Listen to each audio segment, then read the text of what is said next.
Hello again, YouTube. The Buffalo Pile here. Anyway, last Thursday on our video, I told you that the knife came in, so we opened it up. I told you that I had some other stuff coming up, and depending on how that went, we'd talk about that today. So it went pretty well, so we're going to talk about it a little bit. First thing is, I kind of did a thing last Friday night. Local ham club around here, for those of y'all that don't know, amateur radio, ham radio club, they had a offering for a test to join the ham community. You've got to be licensed by the FCC, and in order to get your license, you have to pass a test. There's 3 different levels. There's technician, there's general, and then there's amateur extra. And so I took my technician license, which is my first step. So here on the channel, we're going to kind of go through the process of getting my ham station set up and everything. I did pass my technician test, by the way. So it'll be a couple of weeks, but I'll be getting a license from the FCC to allow me to operate a ham radio. Now, I'll be restricted somewhat because I'm a new person. The technician level is the lowest level. So I can't talk on all the frequencies, and I can't do some of the things that some of the ham operators do, but I'll be able to get me a radio, get it set up, and get me an antenna out here and see how that goes. So we'll have some videos on setting the antenna up, getting everything ready to go, and some stuff like that whenever we get to moving along with the ham radio progress. Anyway, that was going on Friday night, so I thought that was interesting, and I wanted to share that with y'all. If any of y'all out there are hams, drop your call sign below. I'll see if I can reach you. The radio I've got initially to start with here is just a 2-meter radio. So if you're on the 2-meter band where I can hit a repeater, or you can hit a repeater and get to me, maybe we can talk some. So drop your call sign and your frequency, and I'll try to give you a holler. Like I said, it'll still be a week or 2 before I get my license, because I just passed the test on Friday, and they got to send that all into the FCC and get that approved and everything. And the other thing we're going to talk about today is Princess Pookie spent the end of last week and this weekend at her mama's, and they were having a yard sale. And well, you know how things go at a yard sale. You get stuff, and well, we got some stuff, but we didn't get it from the yard sale. But we got it from a friend of mine who's retired, and he's taken on the hobby of collecting old cast iron. And he has a booth at a flea market in Prairie Grove, Arkansas. His name is Dennis Ledbetter. The name of the flea market escapes me right now, but I'll get it at the wrap-up, or I'll put it on here so y'all be sure and get the name of it. Don't have it written down or anything. I should have, so I'd know what it is. But anyway, I'll get y'all that information, because he's got a booth there with quite a bit of cast iron stuff in it. And well, Miss Pookie's got a love for cast iron, and I've had a love for cast iron, Dutch ovens and stuff for quite some time. And since Dennis has started, he goes around to lots of yard sales and flea markets and estate sales and stuff, and he buys up old cast iron and he cleans it up and fixes it up.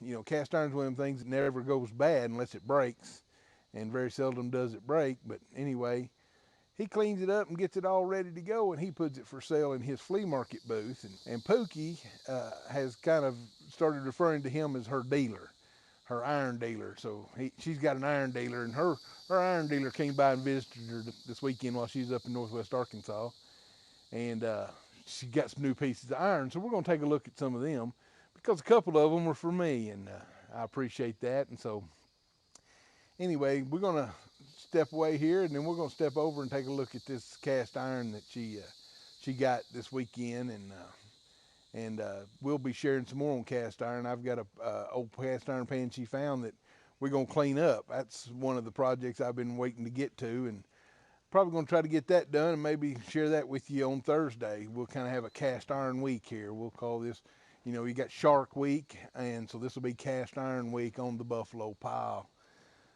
So anyway, so we're going to take a look at some of this new cast iron she's got, and then we'll come back for a wrap up, and I'll be sure I got the name of that flea market that Dennis has got his cast iron set up at. Okay, we're still out here on the porch. I got a table set up out here so we can take a look at this cast iron.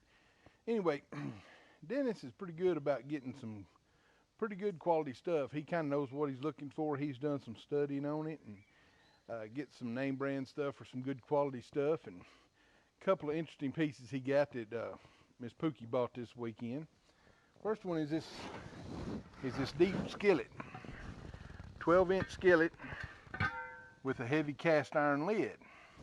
Now, one of the unique things about this that he pointed out, and it's kind of interesting, back in the day, back when this was all made, people could go to the store and they might be able to afford a skillet, but they couldn't necessarily afford a lid. So they'd buy the skillet and then they'd come back and buy the lid later. And well, when you do that, the numbers don't match. Of course, they're sold separately, so they could do that. But this happens to be a match set. The identity numbers on the lid and on the pan actually match. So this is a match set, skillet and a lid. And that's a heavy duty 12-inch, kind of a deep skillet with a lid. And that's for Miss Pookie, and she really likes them cast iron skillets. We got a glass top stove, so she don't use them a whole lot because they say you kind of got to be careful with them on the glass top lid stove tops. But we've got several pieces, and one of these days we're gonna get her a cook stove she can use them on, so she can start using her cast iron a whole lot more. Now we're gonna step down here.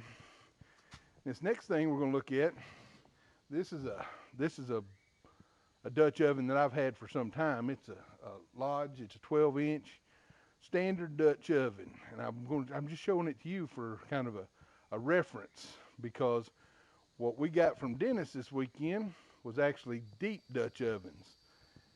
And they make 8, 10s, 12s, 14s, 16s. I've even seen a 22-inch Dutch oven at a Dutch oven cook-off one time.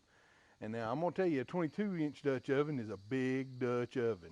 A Dutch oven, to a lot of people, is a cast iron pot with a lid. And you can do that. You can get that and use it in the oven. You know, when we were baking bread, I had that one that was ceramic coated that Miss Pookie uses in the kitchen. And that was just a lid and everything else. But this is actually what they call a camp stove, a camp oven. It's got the thick lip on it and the legs, so that you can charcoal underneath it, charcoal on top, and actually cook out at a campsite or cook outside. And these are what I like to cook with. And I'm gonna tell you what, it's July hot here in Arkansas, and we ain't gonna be doing no Dutch oven cooking anytime soon, but when the fall gets here, I like to cook in my Dutch ovens, so we'll be firing up and having some Dutch oven recipes. Anyway, this first Dutch oven that Miss Pookie got for me is a 12-inch deep, and it's got the lid and got the lip on the lid for the coals, and it's got the legs, and it's a deep, and you can see how much deeper it is than the standard. And I've got one recipe that when I load it in this standard Dutch oven, I mean the lid sets on the meat, on the stuff on top. That's how full it is, and just for the standard cooking. So I'm looking forward to having this Dutch oven, a little bit deeper Dutch oven for that, so that I can get all my stuff down in there and not have to put the lid right up on top of the stuff in the Dutch oven. That's pigs in a cornfield. That's pretty good stuff. It's everything you need in one pot, and we're gonna cook that this fall for sure. But anyway, this is a 12-inch deep. And then this next one is really a beaut. It's actually a 14-inch. That's right, it's 14 inches around off the top.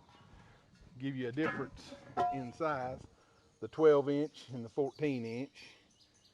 Anyway, well, my camera's not staying very steady on the camera setup. All right, so the 14-inch and the 12-inch, you can see the difference in the round on it. So you can get a lot more in a 14-inch standard oven, but this is not just a standard. That's right, this is a 14-inch deep, and it's even a little bit deeper than the 12-inch deep. So they can be a lot, You know, if you're cooking a stew for a big old crew out at camp, you cook it in this and cook it all at one time. Plenty of room in this bad boy to cook a lot of stuff at one time. And we're gonna get us some recipes that we can try out in this bigger Dutch oven. Anyway, I do love Dutch oven cooking. It's one of the things that I really do like. Sorry, my camera keeps moving around there. But I really do like Dutch oven cooking, and I'm looking forward to using these new Dutch ovens. And I appreciate Pookie and her iron dealer for hooking me up with these nice Dutch ovens. And I do like Dennis. He's been a friend of the family for a very long time. I really appreciate him, and I hope he sees this, and I hope he gets some cast iron sales out of it, because you never know when Miss Pookie's going to want something else, and she'll be calling him up and saying, "Hey, can you get this for me?" Because he's got her 3 or 4 pieces already, and then these 3 pieces over the weekend. That means we're going to have us a gas cook stove so we can cook on some of this stuff. And like I said, when it cools down, we'll be cooking out here some. Out here on the porch, we'll get it set up, and we'll cook some dinners and some desserts and some things in these nice Dutch ovens here. And of course, we be cooking a little more bread in the ones in the house. So anyway, I wanted to share my Dutch ovens with you. I wanted to share with the cast iron skillet that Miss Pookie got, and we'll be back back on the other side of the porch here in a little bit for a wrap up. Well, guys, we did all this out here on the porch today, and I'm gonna tell you what, it's July hot in Arkansas, and I've worked up a sweat just showing you my cast iron. So it's been hard to get out and do a whole lot, but we got some projects we're gonna be working on, try to keep it in the cool and try to keep us from getting too hot and overworked, but we're gonna try to keep the videos coming twice a week. Miss Pookie did get me the name. It's Dennis Ledbetter's booth, and it's in the very back of the building, and it's called Old School Vintage in Prairie Grove, Arkansas. It's right on the main strip. There's several antique places right there on the strip in Prairie Grove, and Old School Vintage is the one that Dennis has his stuff in.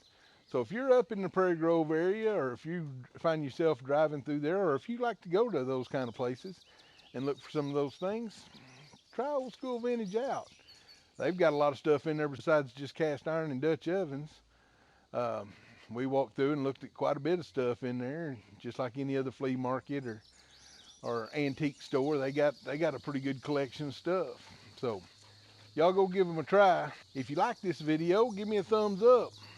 If you hadn't subscribed yet and you like what I do, go ahead and hit that subscribe button. And when you hit that subscribe button, if you'll ring that bell, that little bell icon out there beside the subscribe button, will send you a notification whenever the Buffalo Pile posts up a new video. I appreciate you joining me here and joining me for all these adventures that we've gone on. Every once in a while, we're going to take a little break, and we're just going to look at some stuff. We had the knife opening last week. We got the Dutch ovens and the ham radio news this week. Of course, the ham radio is going to lead into some more projects. We're going to have to put up an antenna and get a radio set up and do some of that kind of stuff. So we're looking forward to that as well.